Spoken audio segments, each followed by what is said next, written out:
السلام اپنے پہلو کو اپنے بستر سے الگ رکھتے ہیں. یبیت یجافی دونوں کا معنی ہے الگ رکھتے ہیں.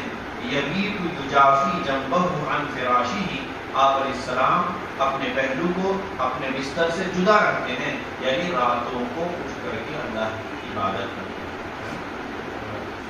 جس کو یہ دولت نصیب ہو گئی نا، سمجھ لیجئے بخدا کہتا ہوں، اس کو آخرت میں تو سکون ہے ہی انشاءاللہ، اس کا تو اللہ کا وعدہ ہے، دنیا میں بھی بہت سکون. تہجد گزار آدمی کے لیے یجافی جب بہت مراد وہی ہے تہجد گزار.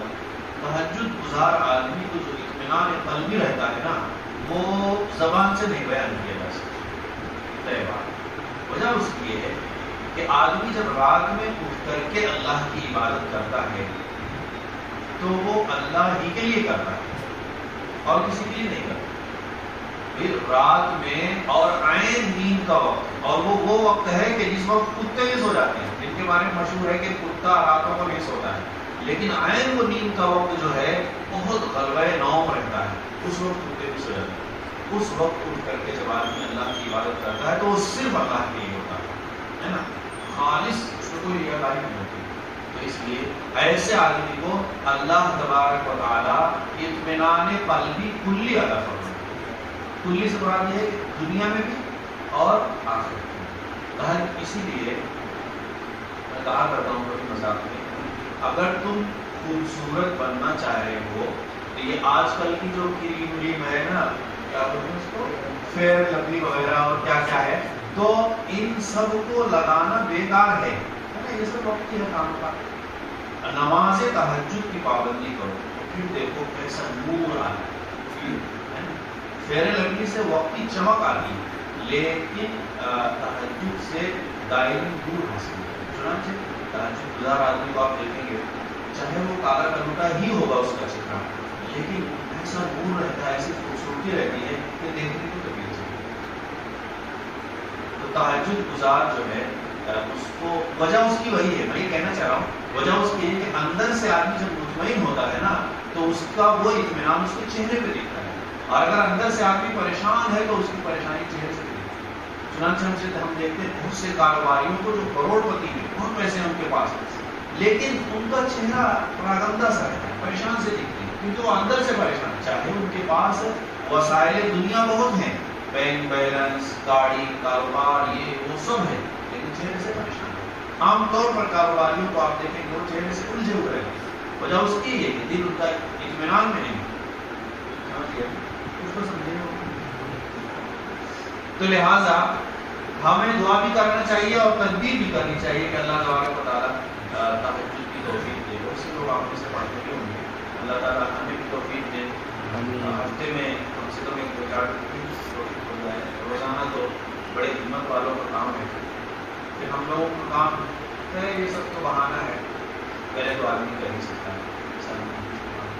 وہ میں اس لیے کہہ رہا ہوں کہ ہمارے دلوں میں بہانہ آتا ہے کہ اور پڑھانا بھی رہتا ہے، رات میں اگر جلدی اٹھ گئے تو پڑھائیں گے کیسے، پھر دوپہر میں بھی سونے کو نہیں ملتا، نگرانی پھر کیسا کریں گے، پھر نقصان ہوگا. یہ سب مگر بہانہ ہے. اگر ہمت اور حوصلہ کرے تو سب ہو سکتا ہے. تھوڑی دیر دقت ہوتی ہے، ہونے لگ جائے نا. ہمارے اکابر سب کرتے ہیں. سلمان صاحب مذکور پوری دامت برکاتوں کے بارے میں نے سنا. دیکھیے یہ جو قریب کے جو بزرگ ہیں نا، جو جوانی سے بڑھ کو پہنچے، ان میں مفتی سلمان صاحب لاجواب بزرگ ہیں، اور پاک دامن ہے ان کا، اور بچپن سے ہی وہ بہت تہجد گزار رہے ہیں. وہ بھی مدرس ہیں نا، تو پڑھتے ہی ہیں، اور جو ہے ان کے اسفار بھی ہوتے ہیں. تو یہ میں اس لیے کہہ رہا ہوں کہ ہم لوگوں کو بہانا چاہیے اس کا، سستی اور کاہلی کو بہانہ بنا کر کے اپنے آپ کو سمجھائے. پڑھنا چاہیے. وہ بھی تو تھے مجاہدین جو راتوں کو جاگتے تھے، عبادت کرتے تھے، دن میں جہاد کرتے تھے. یہاں پہلے گھنٹے میں سوار کے آنے کتنا بھی کہہ لو تھک جاؤ، لیکن وہ ہے کوئی رفتار بھی نہیں. چلو خیر، اللہ ہم سب کو ہدایت دے. اچھا رکو. ہاں، یبیت یجافی جنبہ عن فراشہ، وہ اپنے پہلو کو بستر سے جدا رکھتے ہیں، الگ رکھتے ہیں. اذا استثقلت بالکافرین المضاجع، جبکہ کافروں کو بستر بھاری معلوم ہوتے ہیں. یعنی کافر لوگ اپنے بستر سے چمٹے رہتے ہیں، الگ ہونا بستر سے اٹھنا ان کے لیے کیا ہوتا ہے؟ بھاری ہوتا ہے. جی چلیے.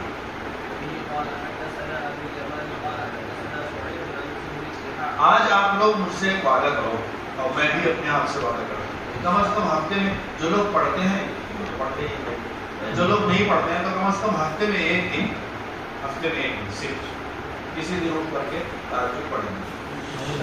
جو لوگ پڑھتے ہیں ان سے ہم لوگ کو بتانے کی ضرورت نہیں کہ ہم پڑھتے ہیں، مگر ہم ان کے ذریعے سے بھی چاہیں گے کہ ہم نہ پڑھنے والوں کو بھی ہمت دیں. تو کم از کم ہفتے میں ایک دن جو ہے، ایک دن ضرور، ابھی شروعات میں ایک دن ہوتا ہے، ایک دن ضرور، کوئی ایک دن جب بہتر لگے پڑھنے کی فکر. سمجھ رہے ہو بدوار؟ فجر ہی پڑھ لیا کرو. بزرگ کیوں لوگ سوچ رہے ہو کہ تہجد نہیں پڑھتے بزرگ نہیں، میں جان لیتا ہوں، میں سب جان رہا ہوں کون کون فجر نہیں پڑھے. تو کم از کم ہفتے میں ایک آدھ دن تو اس کی برکت سے نمازوں کی پابندی بھی ہوگی. میرا اپنا بتا کیا اس کی برکت سے نمازوں کی پابندی بھی ہوگی. کوئی ایسی چاشنی لگ جائے گی نا، مزہ ہے. ہمارے حضرت فرماتے تھے کہ اگر تم صرف فرض پڑھو گے تو ایک دن آئے گا فرض بھی چھوڑنے لگ جاؤ گے. اگر تم فرض کے ساتھ سنتیں بھی پڑھو گے تو فرض محفوظ ہو جائے گی. سنتوں کے ساتھ نفلیں پڑھو گے تو سنتیں محفوظ ہو جائیں گی. نفلیں پڑھو گے تو دیگر اعمال صالحہ کی توفیق ہوگی. جی